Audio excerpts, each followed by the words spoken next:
Good morning, everyone. This is Riya Sinha, your SST teacher.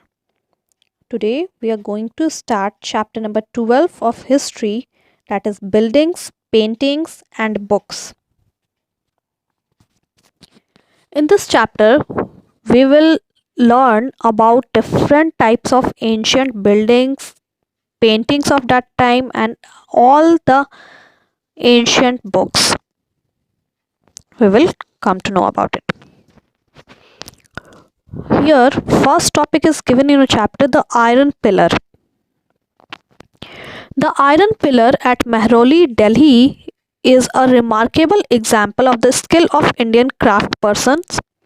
It is made of iron, as the name suggests, 7.2-meter high and weighs over 3 tons. It was made about 1500 years ago. We know the date because there is an inscription on the pillar mentioning a ruler named Chandra who probably belonged to the Gupta dynasty.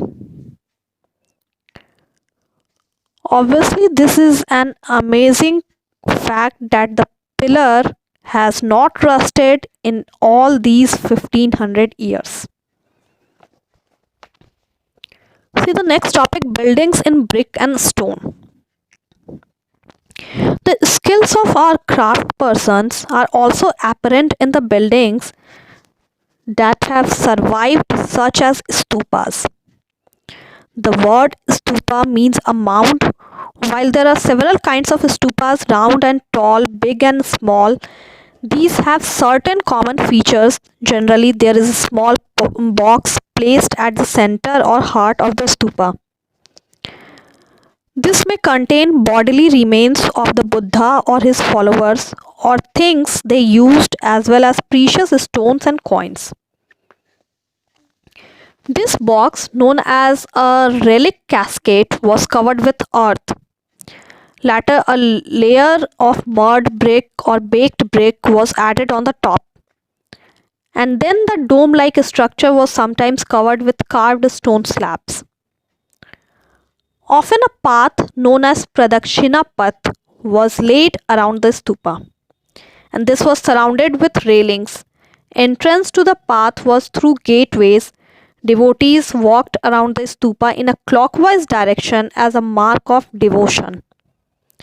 Both railings and gateways were often decorated with sculpture. Amravati was a place where a magnificent stupa once existed, and many of the stone carvings for decorating the stupa were made about 2000 years ago. Other buildings were hollowed out of rock to make artificial caves, and some of these were very elaborately decorated with sculptures and painted walls. Some of the earliest Hindu temples were also built at this time. Deities such as Vishnu, Shiva, and Durga were worshipped in these shrines. The most important part of the temple was the room known as Garbhagriha, where the image of the chief deity was placed. It was here that priests performed the religious rituals and devotees offered worship to the deity. Often, as at Bhitargaon, a tower known as Shikara was built on the top of the Garbhagriha to mark this out as a sacred place. Building shikaras required careful plannings.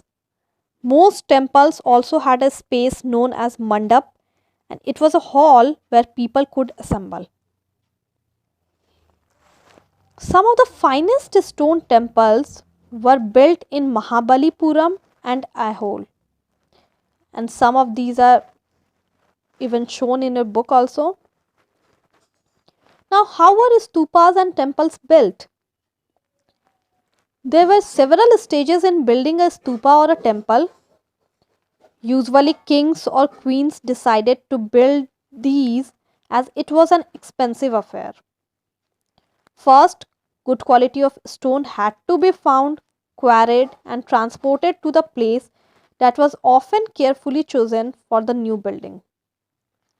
Here, These rough blocks of stone had to be shaped and carved into pillars and panels for walls, floors, and ceilings. And then these had to be placed in precisely the right position. Kings and queens probably spent money from their treasury to pay the craft persons who worked to build these splendid structures. Besides, when devotees came to visit the temple or the stupa, they often brought gifts which were used to decorate the buildings. For example, an association of ivory workers paid for one of the beautiful gateways at Sanchi.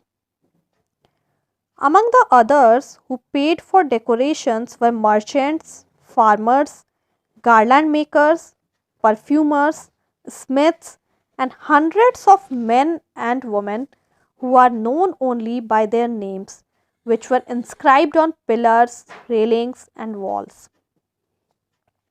So, when you get a chance to visit any of these buildings, remember how several hundreds of people probably worked to construct and decorate them. So, these are all about buildings. Now, come to the next topic, painting.